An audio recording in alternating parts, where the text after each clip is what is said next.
Giambattista Vico y la línea hispánica de la hermenéutica. Tras el alfa de la hermenéutica hispánica, aunque escribió mayoritariamente en latín Antonio de Nebrija, conocido bárbaramente como Nebrija, podíamos situar a Giambattista Vico en ese segundo o tercer puesto tras Antonio de Nebrija. ¿Por qué? A uno se sorprenderá porque más bien sería el alfa o uno de los primeros de la tradición italiana. Nosotros no negamos que se pueda situar a Giambattista Vico como el alfa, uno de los primeros de la tradición italiana de lo que sea, en este contexto de una línea italiana de la hermenéutica. No lo negamos, y también lo afirmamos. Pero es que con pruebas empíricas también podemos mostrar cómo Giambattista Vico podemos asociarlo a una línea hispánica de la hermenéutica, por la sencilla razón de que nació en Nápoles en 1668 y Nápoles entre el siglo XV y 1707 perteneció o estaba bajo el control, bajo el dominio en un primer momento la corona de Aragón y luego ya posteriormente de la monarquía hispánica, es decir, del Imperio Español. Vico nació en 1668 y hasta 1707 no desaparece el control hispánico, entonces hasta los 39 años Giambattista Vico pues era políticamente, administrativamente español, tan español como podía serlo cualquier persona del virreinato de Nueva España, etc. Pues bien, alguno podrá decir, pero es que Vico no escribió en español. Bueno, tampoco escribió en italiano. Si no pertenece a la línea hispánica para alguno porque no escribió en español, entonces tampoco debía pertenecer a la línea italiana hermenéutica o lo que sea porque no escribió en italiano. ¿En qué escribió? En latín, como Antonio de Nebrija mayoritariamente, menos su gramática y algún texto pequeño. Pues bien, el oficio de Giambattista Vico fue, aparte de tutor, luego llegó a ser profesor de retórica en la Universidad de Nápoles. Y ese saber en la ciencia del discurso, no hay que tener una concepción peyorativa de la retórica como algo artificioso para embellecer, saber embellecer el discurso afectivamente y con lenguaje y terminología relamida y rebuscada. Eso es una connotación peyorativa de retórica. Por retórica hay que entender ciencia del discurso, o sea, un saber sobre cómo argumentar, cómo persuadir y cómo comunicar de forma entrelazada estos tres elementos, no son tres bloques por separado. Argumentamos y persuadimos y comunicamos a la vez cuando de hecho hacemos un discurso eficaz. Pues bien, esa sabiduría en la retórica le sirvió de base para pensar, para ser innovador, para poner su granito de arena intelectual en la creación de lo que él llamaba una ciencia nueva de tonalidad historiográfica. Ambas dos sabidurías, la de la ciencia del discurso y una ciencia historiográfica, sientan las bases para la ciencia de la interpretación de textos y a partir de ahí la ciencia de la comprensión en general. Bueno, pues a partir de ahora vamos a ofrecer materiales para demostrar esta tesis de que Giambattista Vico se le puede situar en la línea de hermenéutica. Eso es lo que tenemos que mostrar, porque lo que no hace falta demostrar es que nació y se crió al menos hasta los 39 años dentro de un contexto de la monarquía hispánica, por lo cual no resulta descabellado ubicarlo también, aparte de que se pueda ubicar en la tradición italiana, ubicarlo también en una tradición hispánica, de lo que sea, en este caso de la hermenéutica. Hermenéutica, línea hispánica, una línea existente, aunque todavía no en las historias de la filosofía y la historia de la hermenéutica, pero con pleno derecho una serie de pensadores hermenéuticos y algunos también hermeneutas, pues merecen ser incluidos bajo el sintagma de línea hispánica hermenéutica. Una línea que no nace en el vacío.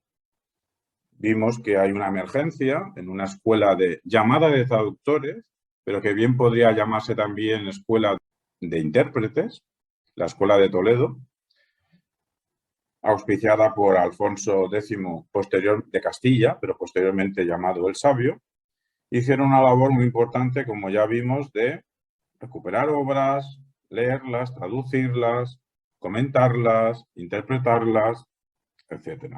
Por la misma época, en el siglo XII, en la península ibérica, fuera del ámbito castellano, pues tenemos en Al-Ándalus, tenemos a Averroes y tenemos a Maimónides. Prácticamente los máximos representantes del pensamiento filosófico de la cultura musulmana, y eso por Averroes, y Maimónides podría decirse que es el máximo representante del pensamiento filosófico hebreo, judaico, como queramos llamarlo. Ambos dos coincidieron en la ciudad de Córdoba, siglo XII, y ambos dos son comentaristas, ambos dos comentaron obras que nosotros llamamos clásicas, sobre todo de Aristóteles. Eran muy célebres en su tiempo los comentarios de Averroes sobre Aristóteles, y ya hemos dicho más de una vez que hasta que no llega la labor de la Escuela de Traductores de Toledo, en Europa eran unos ignorantes por desconocimiento de la inmensa mayoría de las obras de Aristóteles. Sabían evidentemente de su existencia, había alguna obra, pero escasa. Del griego pasó al siríaco, del siríaco al árabe y del árabe al latín en Toledo. Pero un gran comentarista del siglo XII que influyó, aunque sea por conocimiento o por corregirle, en Tomás de Aquino, por ejemplo, el gran filósofo medieval, pues es Averroes, siglo XII. Continuamos ayer viendo que, tras un parón de algún siglo, aterrizábamos en el Renacimiento, aterrizamos en lo que ahora llamamos humanismo, y se empezaba a llamar también en aquella época, y destacábamos la figura de Elio Antonio de Nebrija, un pensador, un científico, un filólogo, un lingüista, pero que recordábamos ayer que hay que reconocerle no única y exclusivamente como ser el primer creador de una gramática en lengua castellana sobre la lengua castellana, que a su vez es la primera gramática impresa y que a su vez es la primera gramática de cualquier lengua romance, sino que aparte de esa labor muy importante, pues tiene una labor en sus operaciones como latinista, pues reclamar que la correcta interpretación tiene que ver con saber hacer traducciones adecuadas, con hacer comparaciones, y vimos que para nuestros intereses de que sea un pensamiento hermenéutico, tiene dos puntos súper importantes que lo son en la hermenéutica ortodoxa tradicional, la hermenéutica alemana, cuyo máximo exponente sería Gadamer, la hermenéutica francesa, cuyo máximo exponente sería Ricoeur, y la hermenéutica italiana, cuyo máximo exponente a nivel popular podría ser Umberto Eco, pero su maestro Luigi Paraison es realmente el hermeneuta italiano importante. Pues si importante es lo que estas hermenéuticas han pensado, pues entonces también será importante un pensamiento muy parecido, incluso casi similar, ya verbalizado, escrito por Nebrija, que era sobre todo el círculo hermenéutico, que él no denominaba círculo hermenéutico, sino que especificaba en su retórica que a la hora de preparar un discurso oral o escrito, no podemos evitar, y de hecho es que no se puede, pensar en el juicio, teniendo en cuenta que el juicio considera evaluación, el juicio, la evaluación sobre qué palabras seleccionar, qué estructuras discursivas utilizar, qué pronunciación, todo lo que tiene que ver con el acto discursivo oral o la composición escrita. Decía que había una relación entre el juicio y todas estas partes, que mutuamente hay una relación recíproca. Eso es círculo hermenéutico, lo que luego hablan la línea alemana de la hermenéutica. Y vimos también que su idea fuerza de que dónde está la verdad, al menos está en la lengua. No vamos a decir que Nebrija fue un reduccionista lingüístico, un monismo lingüístico de que única exclusivamente existe el lenguaje. No dijimos eso ayer, ni lo decimos ahora. No decimos que solamente la verdad está en la lengua. Estábamos diciendo que Nebrija tiene una importancia capital porque lo que llamamos círculo hermenéutico, ya lo explicó él diciendo la reciprocidad que hay entre la evaluación, el juicio, todas las partes del discurso, pero que tiene otra aportación muy importante, que es la de que la verdad está en la lengua. Estábamos diciendo de que no hace falta considerar a Nebrija un reduccionista. No dijo exactamente que solamente hay lenguaje, solamente en el lenguaje está la verdad. No dice eso, dice que en la lengua está la verdad. Podemos reducirlo a un nivel mínimo de que al menos en la lengua está la verdad. Podemos deducir por sus creencias religiosas que estaría también convencido de que la verdad, aparte de la lengua, está en otros sitios. Por ejemplo, dado el contexto de su época en la que la base de texto general de toda la sociedad era Dios, pues asociaría el concepto de Dios con la verdad, con la realidad, etc. Pero al menos la verdad está en la lengua. Eso quiere decir de que Nebrija, veíamos ayer, de que está insertado en lo que en el siglo XIX, siglo XX y siglo XXI estamos denominando giro lingüístico. Quizá no en Nebrija con una conciencia lingüística plena de dicho giro, no, para ser consciente de que hay un giro tienes que saber dónde estás, de eso no, pero del giro no sería consciente, pero vimos con varios textos de que sí es consciente de lo lingüístico, incluso entrelazado con lo político. Ya vimos que una frase peculiar, interpretada bien o no interpretada bien de Nebrija, famosa, es su primer párrafo de la gramática que dice que la lengua siempre ha acompañado al imperio. Aparte de que vimos que su labor como pensador de la geografía, de las medidas, es súper importante cómo interpretar las medidas antiguas a la hora de saber, por ejemplo, el tamaño de la Tierra entera, ¿no? Entonces, de ahí deducíamos nosotros la importancia que tiene la hermenéutica, no ya en interpretar un libro, por muy importante que sea, el libro sagrado en su momento en la Edad Media, sigue siendo considerado el libro sagrado para los creyentes, sino para el resto de actividades humanas. Bien, vamos a continuar. Vamos a continuar por Giambattista Vico, 1688-1744.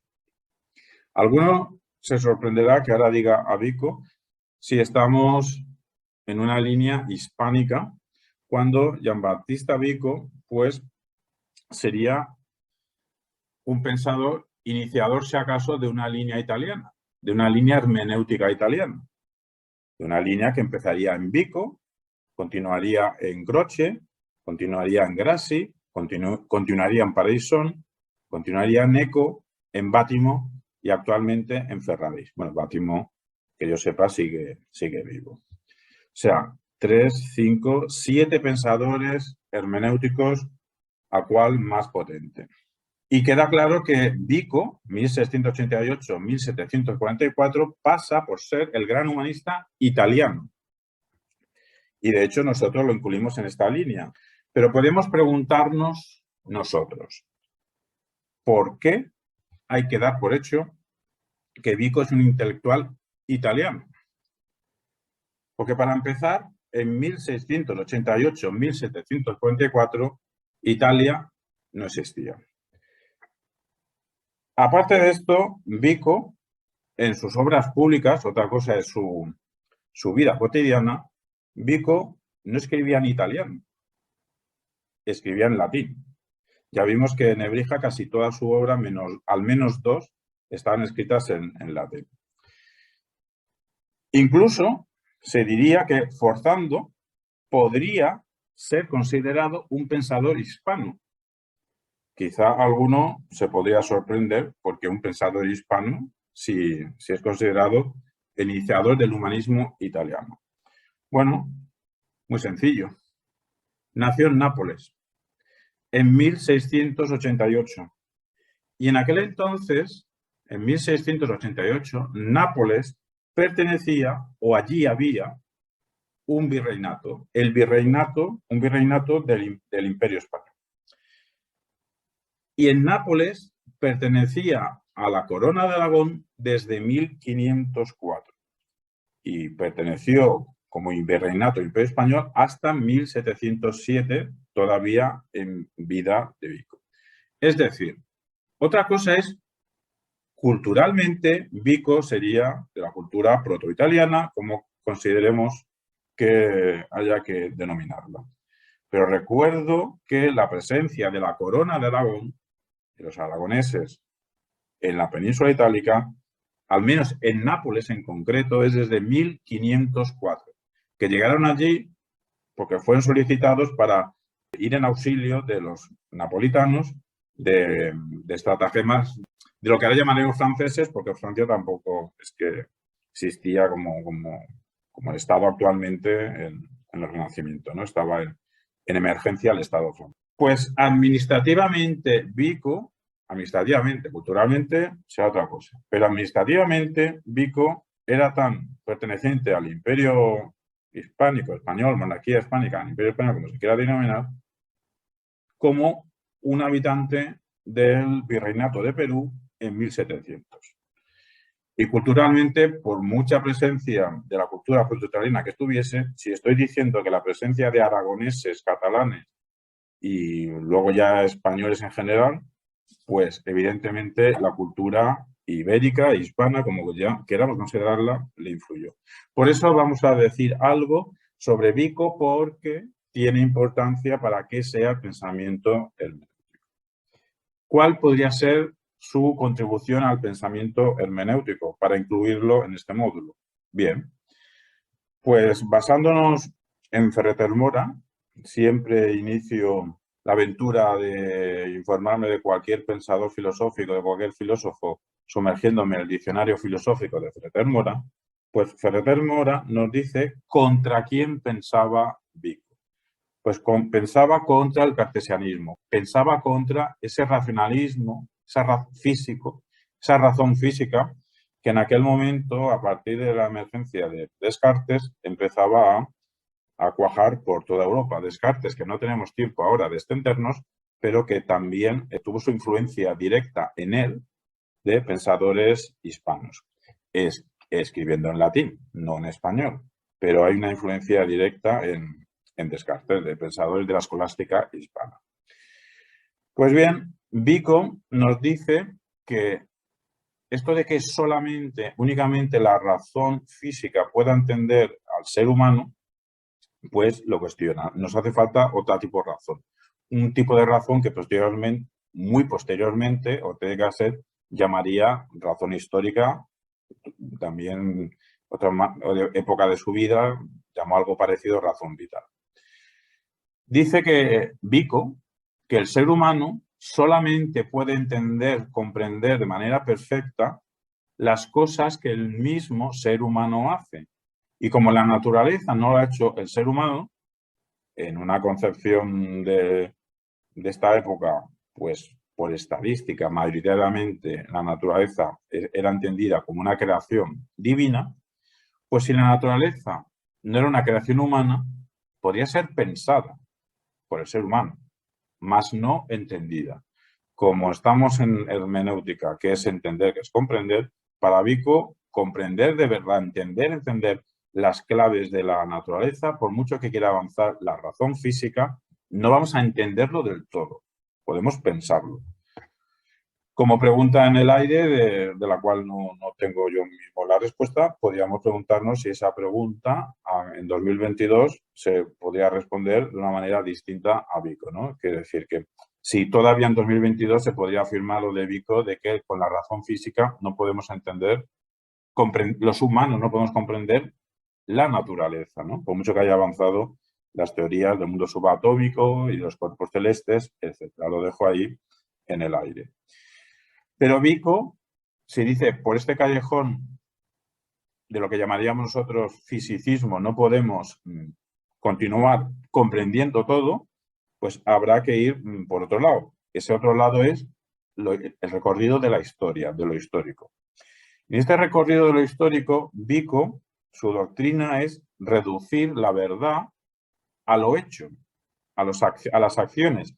Si Nebrija en 1500 estaba diciendo la verdad está en la lengua, Vico en 1700 está diciendo la verdad está en los hechos. No los hechos, digamos, positivos, que eso parecería que se contradice, que se acerca al positivismo, a ese fisicismo que estoy diciendo que no le gusta, sino a los hechos históricos. Lo que nos está diciendo Vico es que entender la historia es entender que hay que reconocer que hay una evolución en la humanidad en base a que ciertos pueblos emergen, nacen, se desarrollan y como pueblos pues pueden incluso desaparecer. Así pues, al ser Vico un antecedente del descubrimiento de lo histórico, del concepto de lo histórico, siempre desde Grecia ha habido historiadores, lo que pasa que los historiadores en la época de Grecia hasta el Renacimiento no eran considerados científicos, incluso estaban considerados anticientíficos. Este vocablo no existía entonces, no tenían tan claro ellos como nosotros que es ciencia, que no es ciencia, pero en nuestra manera de hablar dirían desde Grecia hasta el Renacimiento que los historiadores son anticientíficos porque se basan en lo concreto, se basan en lo temporal y no se basan los historiadores en lo universal y en lo eterno. Por eso lo que hacen los historiadores no era ciencia. Pero Vico considera que ese rigor de la razón física sí que de otra manera se puede encauzar hacia un descubrimiento de lo histórico. ¿Por qué? Porque en lo histórico se manifiesta la naturaleza humana. Entonces hay que conceder a Vico que da con la tecla de que a la hora de entender la complejidad humana no podemos prescindir de lo histórico. Y esto tiene mucha importancia porque esto forma parte del pensamiento hermenéutico. El pensamiento hermenéutico, sea eso lo que sea, no puede olvidar cuán importante es tener una valoración del pasado del artista, del pasado de la obra, del pasado del lector, etcétera, etcétera, etcétera. Vico, su obra principal, Los principios de una ciencia nueva, en torno a la naturaleza común de las naciones, es de 1725, está publicada en Nápoles, un virreinato del Imperio Español. También tiene una obra, su momento escolar, su manual, su retórica, que también nos hemos basado en ella y nos interesa bastante para el pensamiento hermenéutico, su retórica. Vico tiene algo que decir al pensamiento filosófico contemporáneo, pero no solo a la filosofía, sino también a la antropología, a la sociología, a la psicología, a la lingüística, a la pedagogía actual y, sobre todo, a la hermenéutica del siglo XXI. El inglés Max Fitch nos comenta sobre Vico lo siguiente. Para entender el contexto de la importancia que puede tener Vico, nos explica que en el siglo XX, pues, la filosofía analítica, la concepción analítica de la filosofía, tras darse cuenta de que todo el pensamiento en realidad tiene que ver con los signos, y esto Peirce ya lo decía, pues estos pensadores filosóficos del lenguaje, dice Fish, que si tanta importancia le dan al lenguaje, harían bien en leer a Vico, porque dice Fish que Vico podría ser uno de los más importantes filósofos del lenguaje y literalmente dice, si no, el más importante. Bueno, no vamos a quitar la importancia a Vico, no tiene sentido hacer jerarquías, pero bueno, que es un pensador sobre el lenguaje. Ya, acabo de decir, en 1725 es de subrayar. Pero claro, diremos, es que es pionero, pero es que ya hemos visto que Nebrija, 2 siglos antes, ya tenía conciencia lingüística. Al menos en el ámbito filosófico anglosajón, nos explica Fish, a principios del siglo XX sí que había una conciencia de que hay que estudiar historia de la filosofía para entender los problemas en general.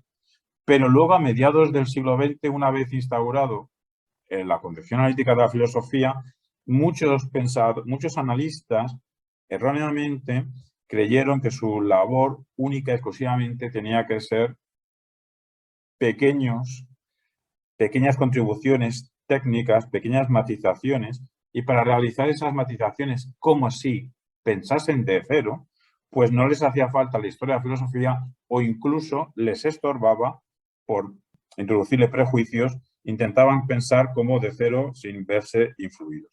Dice Fish que afortunadamente a finales del siglo XX, pues en dicha tradición analítica empiezan las cosas a girar y sí que se toma en serio otra vez la historia de la filosofía.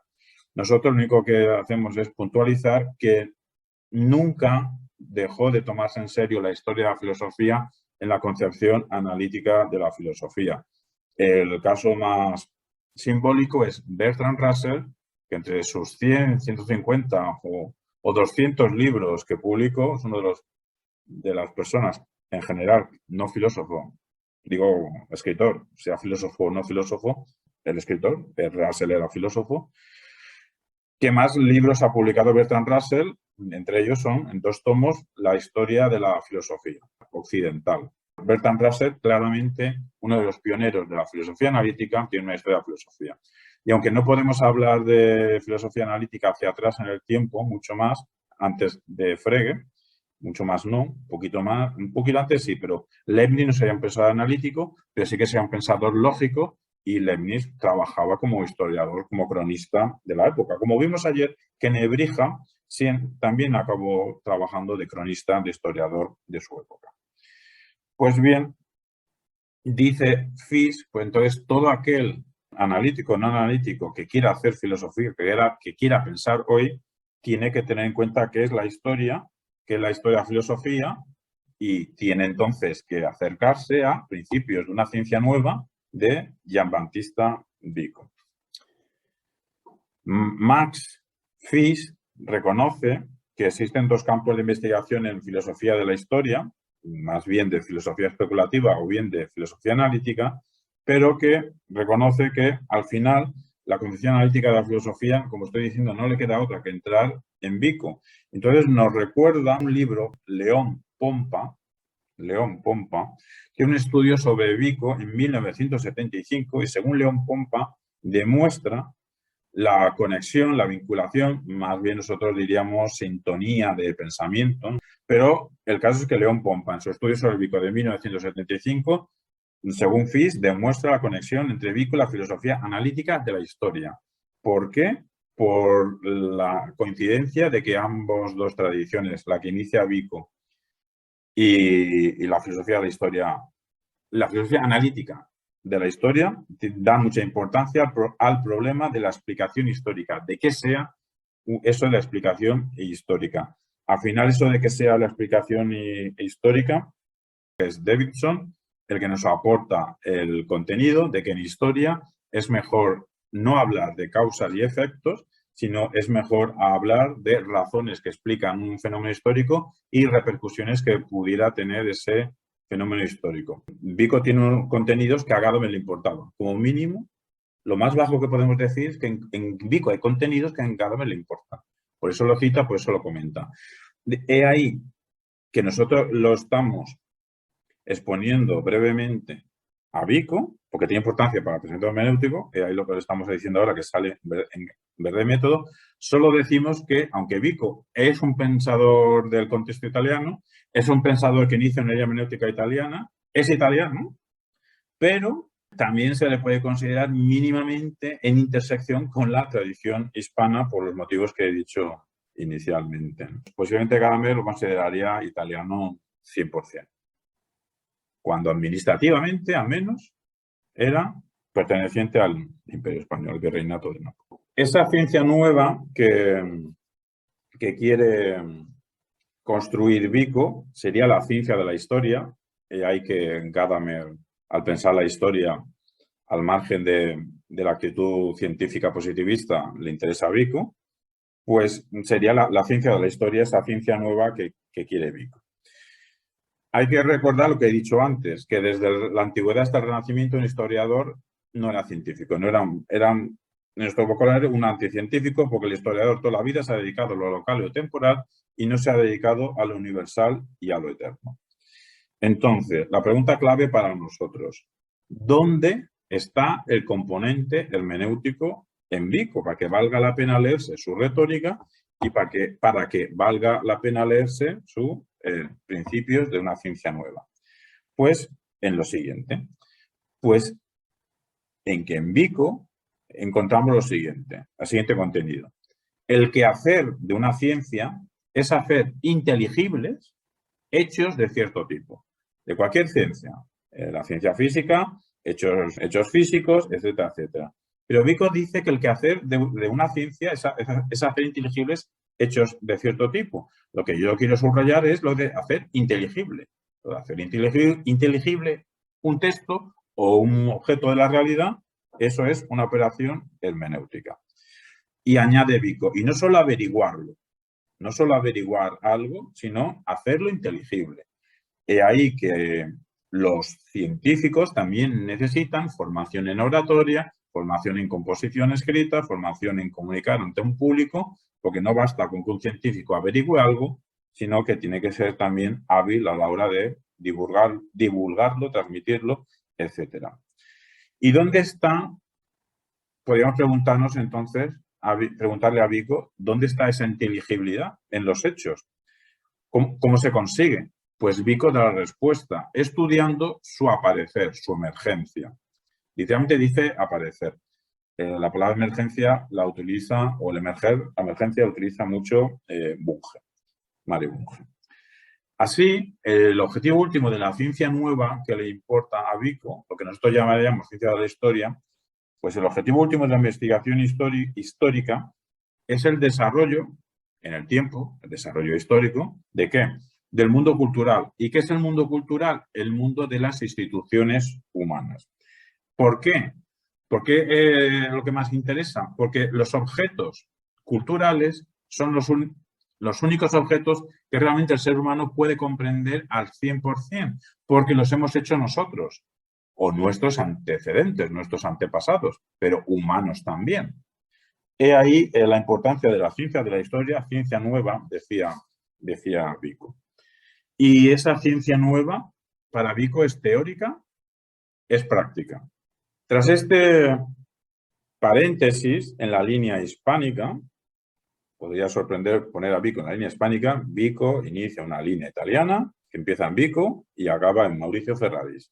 Pero tiene cierto sentido introducirlo en una línea hispánica.